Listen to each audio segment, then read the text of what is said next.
Olá, vamos continuar os nossos estudos a respeito da prece, baseados no Evangelho segundo o Espiritismo, capítulo 27, dessa vez com o item 9, ação da prece, transmissão do pensamento. Nós rogamos a Deus que nos abençoe, aos espíritos amigos que nos amparem nesse momento, que nos inspirem o bom entendimento das lições, e ao próprio Mestre Jesus que seja entre nós, envolvendo-nos em sua paz e em seu amor. O texto de Allan Kardec diz assim: a prece é uma invocação. Por ela, um ser se coloca em comunicação mental com outro ser ao qual se dirige. Então, invocamos, ou seja, chamamos a outro ser através da prece e nos colocamos em comunicação mente a mente com ele. Isso é a prece. Então, toda vez que dirigimos a prece a alguém, nós invocamos a presença dessa pessoa, desse ser. E imediatamente temos a possibilidade de nos colocarmos em comunicação mental com ele. Então vejamos que é algo muito importante, significativo, relevante. A prece não é qualquer coisa. Não significam palavras ou pensamentos jogados ao vento. Elas têm uma destinação e vão atingi-la. A pessoa que recebe essa invocação mental acusa, de uma forma ou de outra, o nosso pensamento na direção dela. Então vamos ver. Ela pode ter por objeto um pedido, um agradecimento ou uma glorificação. Então aqui são os objetivos da prece. 3. Pedir, agradecer ou louvar, glorificar. Então, é bom que nós estejamos bem cientes disso, para que no momento em que formos fazer a prece, saibamos estruturá-la na nossa mente. Não que ela tenha regras para ser dita ou pensada, mas é preciso que nós compreendamos como se dá a ação da prece e esse mecanismo de transmissão de pensamento, que é o que se propõe a falar nessa lição. Então, a prece, ela tem por objetivo um pedido, um agradecimento e uma glorificação. Todos nós temos motivos para isso. Para pedir, porque sozinhos não conseguimos nada. Precisamos da força de Deus para nos impulsionar à frente.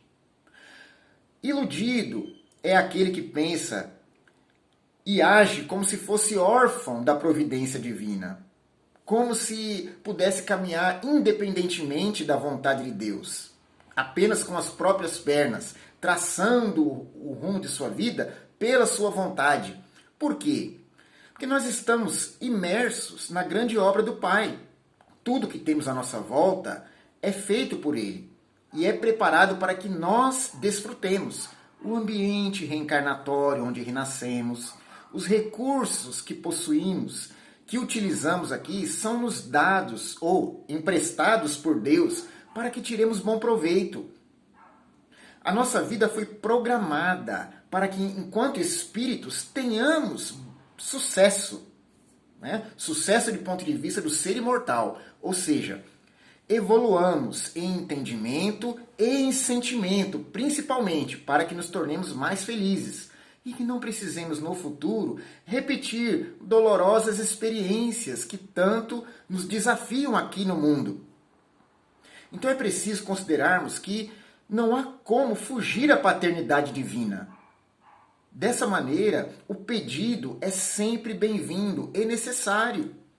Jesus nos ensinou a pedir na prece do Pai Nosso. Né? Então, que tenhamos esse pedido sempre vivo em mente, porque ele revela subordinação à vontade divina e reconhecimento humilde de que somos filhos de um Pai que precisamos dele para podermos avançar. Não é? Agradecimento é a outra ponta. Sempre que pedimos, temos motivos para agradecer também, porque Deus nos dá. Jesus disse: não há um pai que quando seu filho pede um peixe, lhe dá uma serpente. Que quando o filho pede um pão, lhe dá uma pedra.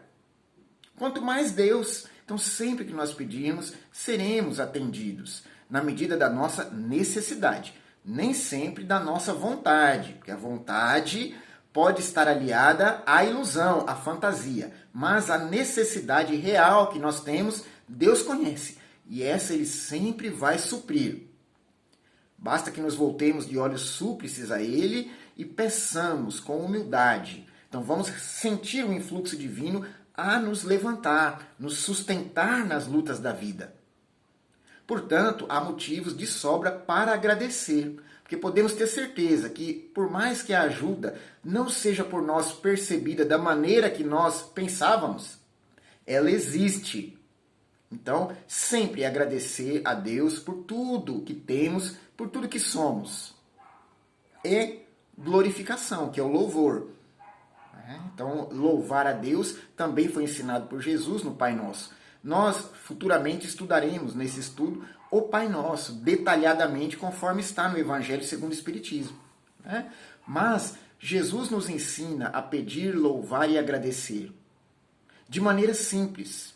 É importante que não se apegue à forma das palavras, mas ao sentimento que parte do coração na hora que eu vou fazer esse pedido, na hora que eu vou agradecer, na hora que eu vou louvar ao Senhor. Tem que ser um sentimento puro. Isso é que importa, porque nós não falamos a Deus através de palavras articuladas, e sim de coração para coração. Pode-se orar por si mesmo ou por outrem, pelos vivos ou pelos mortos. A oração cabe em qualquer situação. Eu posso orar por mim mesmo, diante das minhas necessidades, rogando a Deus que me abençoe, que me sustente, ampare, fortaleça. Posso orar pelo próximo, porque é um sinal de solidariedade, de caridade cristã. Orar por aquele que está em dificuldade, por aquele que desencarnou, por aquele que atravessa uma enfermidade, por aquele a quem eu gosto, que eu dedico afeto, mesmo que ele não esteja aparentemente precisando de nada. Posso orar pela sua paz interior, porque todos nós estamos em busca dela. E nessa busca, nós precisamos de sustentação. Não é só Deus que dá essa força, somos nós que nos ajudamos. Jesus disse, sereis reconhecidos por muito vos amardes. Portanto, é nesse muito nos amarmos que trocamos boas vibrações e nos auxiliamos, através da prece, a nos sustentar, a conduzir a luta. Da mesma maneira que eu preciso desse fortalecimento, o outro, meu companheiro de jornada, também precisa. E eu posso e devo orar por ele, seja encarnado ou desencarnado. Os desencarnados são um capítulo especial na nossa vida. Por quê? Muitas vezes, depois que eles partem, nos esquecemos. Não pela memória, porque a memória, a lembrança daquela pessoa sempre vai estar lá. Mas não nos atentamos para o fato de que ele continua vivo na espiritualidade e, portanto, enfrentando as suas lutas, procurando se desenvolver, necessitando, é claro, das mesmas forças do que nós aqui na Terra. Eles também precisam de uma prece para os sustentar. Também precisam de uma lembrança afetuosa, carinhosa, para se fortalecerem. Porque aqueles que partem continuam ligados afetivamente aos que ficam. E nós seguimos trocando impressões de afeto com aqueles que estão conosco ainda na caminhada e por vezes esquecemos de manifestar aos que já partiram essas impressões. Então eles não podem se sentir esquecidos por nós. É preciso orar por eles também. As preces dirigidas a Deus são ouvidas pelos espíritos encarregados da execução de suas vontades. Aquelas que são dirigidas aos bons espíritos são levadas a Deus. Então vejamos, o alcance da prece, né, é o seguinte: nós dirigimos nossos sentimentos a Deus. Tá? Essas preces são ouvidas pelos espíritos que são encarregados da execução das vontades do Pai. Então, Deus age na vida da criatura pela própria criatura. São espíritos bondosos, superiores, que recebem de Deus a missão de auxiliar os seus irmãos menores, e assim numa escala gradativa. Desde aqueles mais purificados como Cristo, que é um espírito que tem relação direta com Deus, até os seus subordinados, moralmente falando. Né? Porque a hierarquia espiritual, ela parte da moral. Quanto mais elevado moralmente, maior é o espírito, mais abrangência ele tem, mais campo de atuação, como Jesus, que vela por todo o planeta. Mas ele conta também com espíritos amigos, que o auxiliam. Deus, então, tem os seus auxiliares diretos, aqueles encarregados de cumprir a sua vontade. Jesus é um deles. Então, quando nós oramos a Deus, essas preces são ouvidas pelos espíritos encarregados de fazer a vontade divina. Aquelas que são dirigidas aos bons espíritos são levadas a Deus.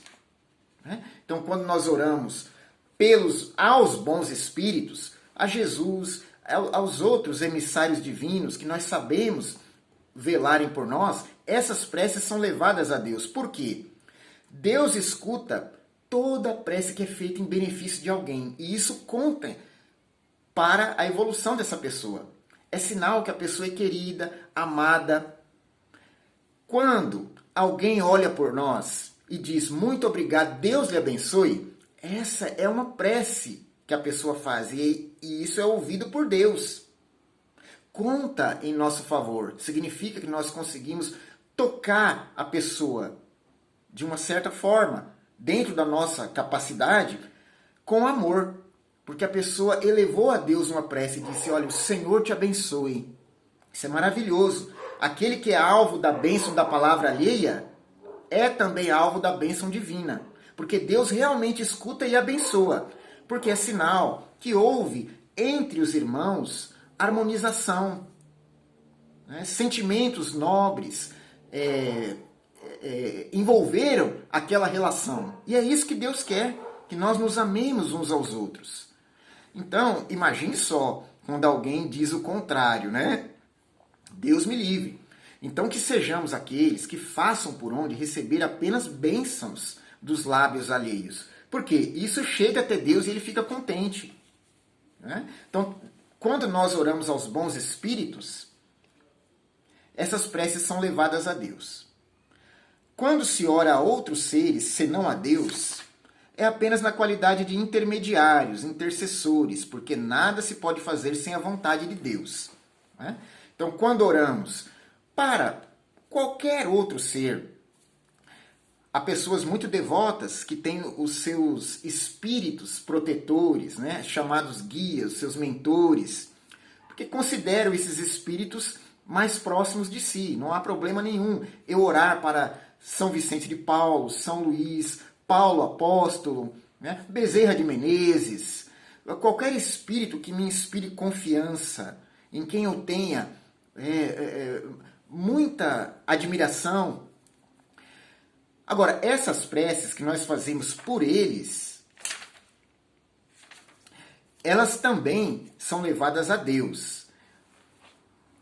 E eles são intermediários da vontade do Pai. Porque nada se faz sem essa vontade. Então, ninguém pode ajudar o outro se não estiver Deus consigo. É Deus que nos fortalece para que possamos fazer algo de bom pelo semelhante. Então, em última instância, todos nós somos intermediários, intercessores da vontade divina na vida do próximo. Então, se alguém ora por Chico Xavier, por exemplo, ele pode atender o seu pedido. Ele, escutando a nossa prece do lado de lá, pode atender, mas ele será um intermediário, porque a sua ação em benefício de nós, ela é feita pela vontade de Deus. Então, todo aquele que pratica o bem está animado da vontade divina. Não há problema nenhum em orarmos aos bons espíritos, mas tendo consciência de que eles são intermediários de Deus. E Jesus é o maior deles. Ninguém vai ao Pai se não for por Ele. Então, que nós reflitamos sobre esses assuntos. Em breve continuaremos tratando da ação da prece, da transmissão do pensamento. Que fiquemos em paz, que Deus nos abençoe, que os bons espíritos nos acompanhem e que as nossas preces sejam sempre ouvidas pelo nosso Pai Celestial. Assim seja, graças a Deus.